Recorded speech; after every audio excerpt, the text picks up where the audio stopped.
Bonjour, une nouvelle nuit des musées ce samedi 19 mai de 19h à minuit dans tous les musées de France. On en parle aujourd'hui avec Joseph Beltende. Bonjour. Bonjour. Directeur du musée de l'imprimerie et de la communication graphique. Cette nuit des musées, on va dire que c'est utile pour faire découvrir les musées au-delà des visiteurs habituels et réguliers. C'est ça l'idée ? C'est tout à fait ça l'idée, et aussi c'est une idée assez festive de partage.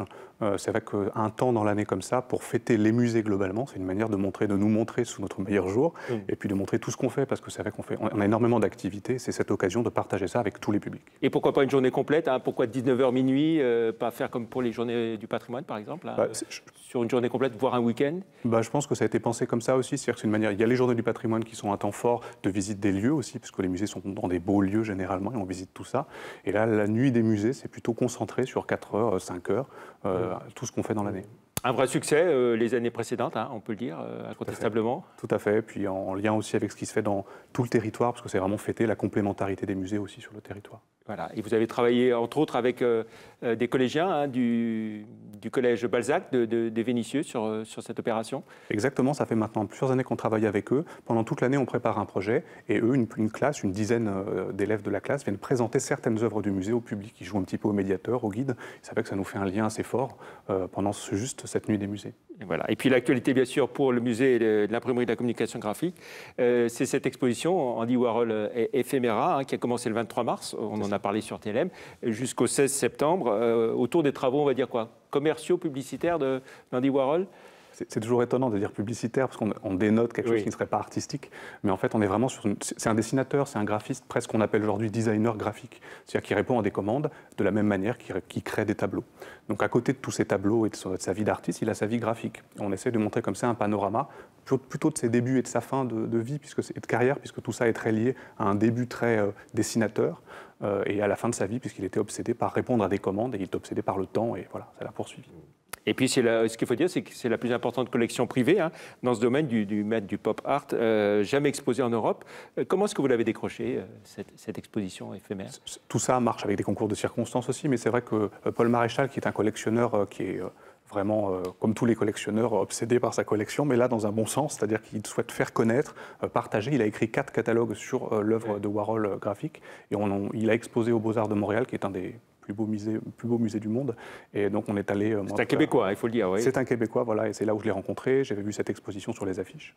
Et l'idée de redécouvrir comme ça un Warhol totalement méconnu, assez nostalgique, c'était voilà, une belle idée de se dire qu'on pouvait faire ça à Lyon ensemble. Alors Andy Warhol, ce qu'il faut dire, c'est, comment on peut le définir, un touche-à-tout qui a vraiment produit des œuvres très, très diverses. Hein.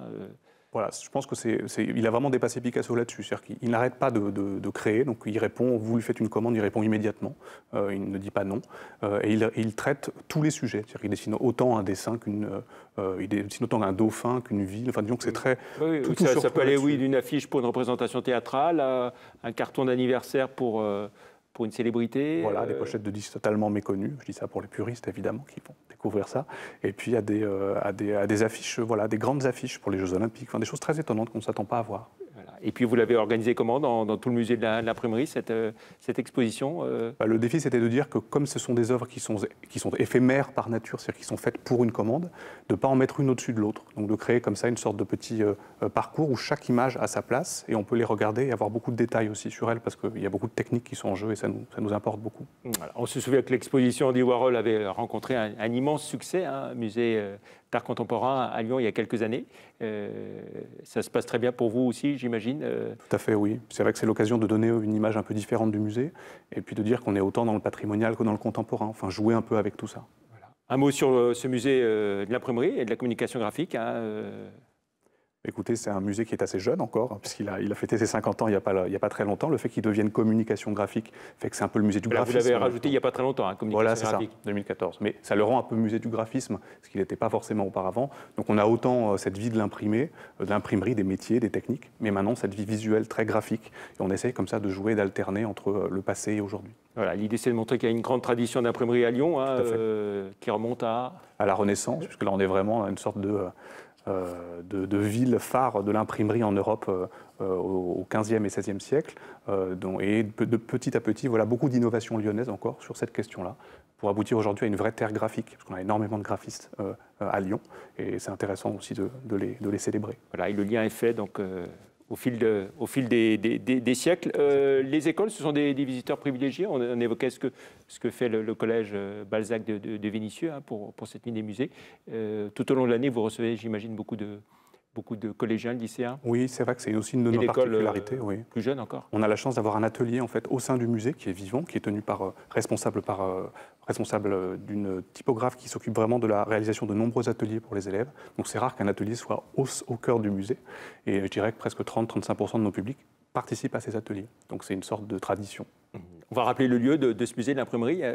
On se trouve vraiment au métro Cordelier, 13 rue de la Poulaillerie, en plein centre de Lyon. Voilà, avec une cour qui a été refaite il n'y a pas très longtemps aussi. Exactement, la cour Renaissance. Très belle cour. Merci beaucoup, Joseph Beltan, d'être venu donc, dans l'invité de la rédaction. La nuit des musées, c'est samedi, de 19h à minuit, dans quasiment tous les musées lyonnais. Hein. Exactement. Merci, bonne journée, au revoir.